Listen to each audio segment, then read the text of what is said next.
Welcome back guys. आज एक concept के बारे में बात करेंगे जो मैंने फर्स्ट लेक्चर में भी आपको बोला था, एक्सट्रैक्ट, ट्रांसफॉर्म एंड लोड। ये कंसेप्ट एग्जैक्टली जीटीएम में कैसे काम करता है, इसका इम्पोर्टेंस क्या है और आप इसका लॉजिक एक समझ मैं आपको ट्राई करूंगा, समझाने की कोशिश करूंगा कि एग्जैक्टली इसका जीटीएम के साथ क्या रिलेवेंस है। सबसे पहले एक चीज समझते हैं कि एक्सट्रैक्ट, ट्रांसफॉर्म एंड लोड ये कंसेप्ट क्या है।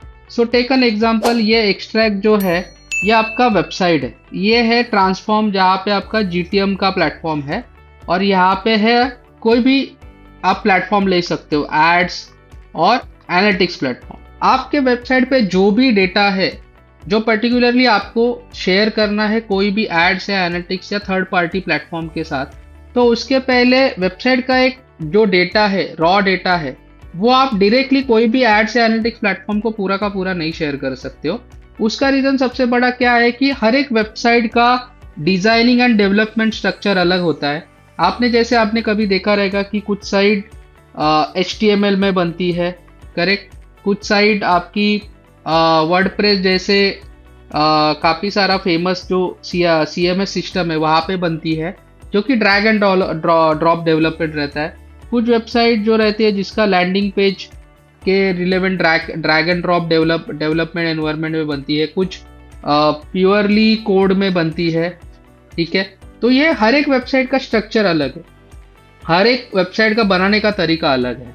तो उसके लिए ज़रूर नहीं होता कि वेबसाइट जो बनती है वो सेम काफ़ी क्वालिफाइड या इम्पोर्टेंट जो पार्ट है, डेटा का पार्ट है, वही शेयर करे।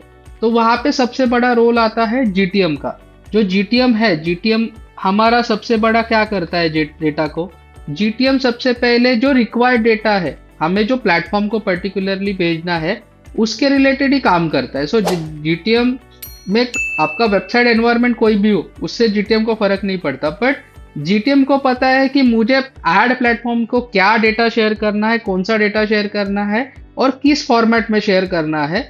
जीटीएम हमें उसके लिए हेल्प करता है। इसलिए मैंने जैसे पहले ही 2 लेक्चर में कहा था कि जीटीएम मिडलमैन की तरह काम करता है for your website and platform. यहाँ पे जीटीएम में आप डेटा को लेके वेबसाइट रिलेटेड जो भी एक्शंस आपको यूजर के ट्रैक करने हैं या जो भी एक्टिविटी ट्रैक करना है, वो डेटा, पर्टिकुलर डेटा लेके आप उसको ट्रांसफॉर्म करते हो जीटीएम प्लेटफॉर्म में, और वो डेटा आप डिफरेंट प्लेटफॉर्म को भेजते हो। जैसे एग्जांपल लो, अभी मुझे वेबसाइट से डेटा मिला है ABC, बट ये है अभी एग्जांपल लो कैप्स में, ये डेटा है कैप्स में, ठीक है। बट अभी मुझे ये डेटा, एक कोई प्लेटफॉर्म है जो बोल रहा है कि मुझे डेटा ये कैप्स में नहीं चाहिए, ये डेटा मुझे आपसे स्मॉल केस में चाहिए, जैसे मुझे चाहिए A, B और C फॉर्मेट में। तो यहाँ पे अगर आप डायरेक्टली कोड डालोगे तो अगेन आपको जाना पड़ेगा डेवलपर के पास। बट ट्रांसफॉर्मेशन का जो पार्ट है, जो जीटीएम हमारे यहाँ पे बहुत अच्छे वे से प्ले करता है ट्रांसफॉर्मेशन का रोल, तो वहाँ पे जीटीएम की हेल्प के साथ हम ये डेटा को ट्रांसफॉर्म कर सकते हैं जैसे रिक्वायर्ड प्लेटफॉर्म का रिक्वायरमेंट है, and then we can send this data to जो रिक्वायर्ड प्लेटफॉर्म है, उसको हम लोग भेज सकते हैं इजीली ऐसे।